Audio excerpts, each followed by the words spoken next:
मागासवर्गीय नागरिकांना हक्काचे घर मिळावे यासाठी रमाई आवास योजनेअंतर्गत फुलंब्री शहरातील 38 लाभार्थ्यांची घरकुले मंजूर करण्यात आली आहे। यातील लाभार्थ्यांची विनाकारण अडवणूक थांबवावी तसेच विनापरवानगी प्रक्रियेत कोणताही राजकीय अथवा अनधिकृत हस्तक्षेप होऊ नये अशी मागणी रिपाईच्या वतीने करण्यात आली आहे।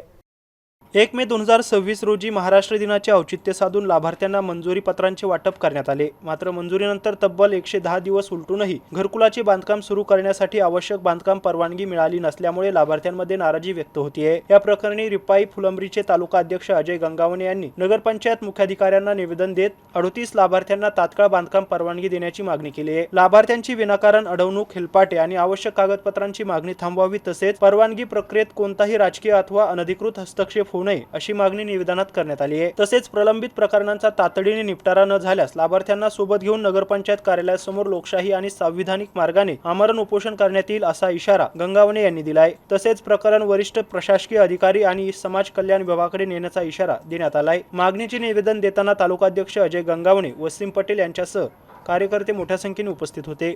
Mahavir Jaiswal, MC news, Phulambri, Chhatrapati Sambhajinagar.